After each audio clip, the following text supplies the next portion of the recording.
Hi guys, good morning. So karon ako i-share sa inyo ang akong diet journey.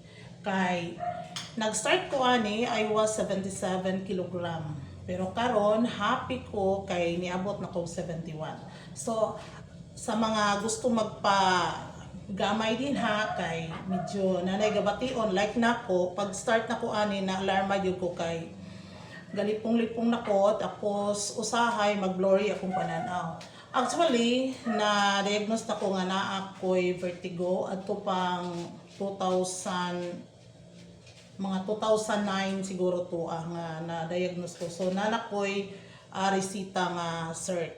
Pero kadaghan ako nag-try nga magpa niwang ko, di gyud nako di gyud nako kanang maabot nga mugamay ang akong timbang. Mugamay lang ko gamay tapos dili gyud nako nga kanang ma-consistent gyud nako. Ambot nga no kung siguro kapuyan ko og diet usahay kay daghan gyud tag trabaho na busy kayo na tapos gutom ka so murag dili gyud makaya.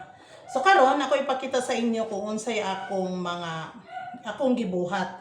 Okay. So actually kini siya available ra gini sa atong panimalay no. Naara gini siya makita sa atong mga panimalay. So ako sa kung unsa lay naa mora poy akong kanang gahimuon.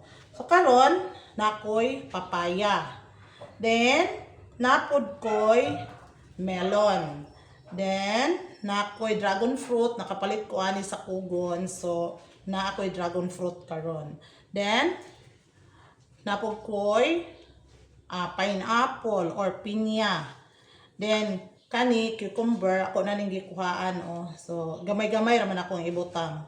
Then apple o saging. So karon ako ning i-prepare diri ginagmay lang kay aron di pa nato ni huruton ritso kay aron maka-save pod ta.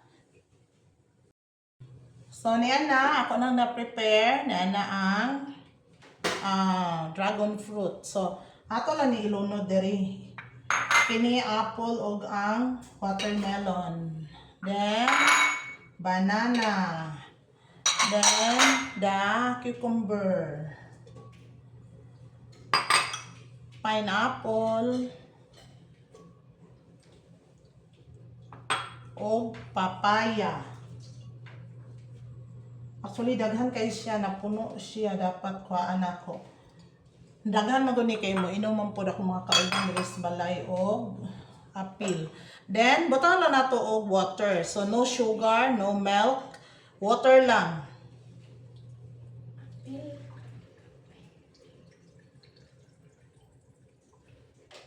So, after ani, ato siyang i-blend.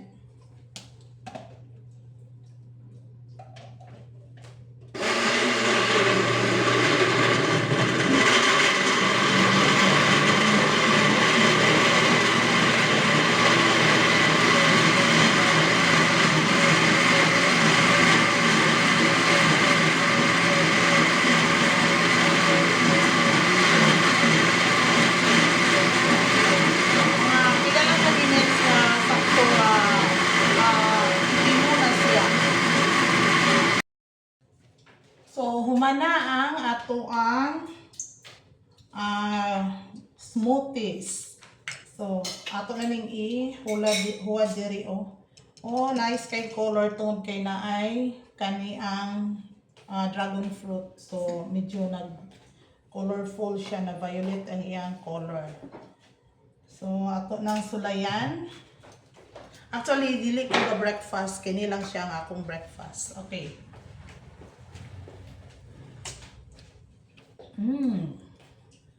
Lami kayo siya. So, kamo diha basin gusto mo mag-try ani, sayon ra kay siya i-prepare. Kay kapuyan gud kaon og daghan kay klaseng prutas no sa isa ka kananan. Why not ato na lang siya i-blend aron tanan atong makuha ang gusto nato makuha ang nutrients. Okay, daghang salamat. I hope nga na-inspire mo og more videos to come about aning akong journey sa kanang pagpaniwang kunuhay nako. Daghang salamat.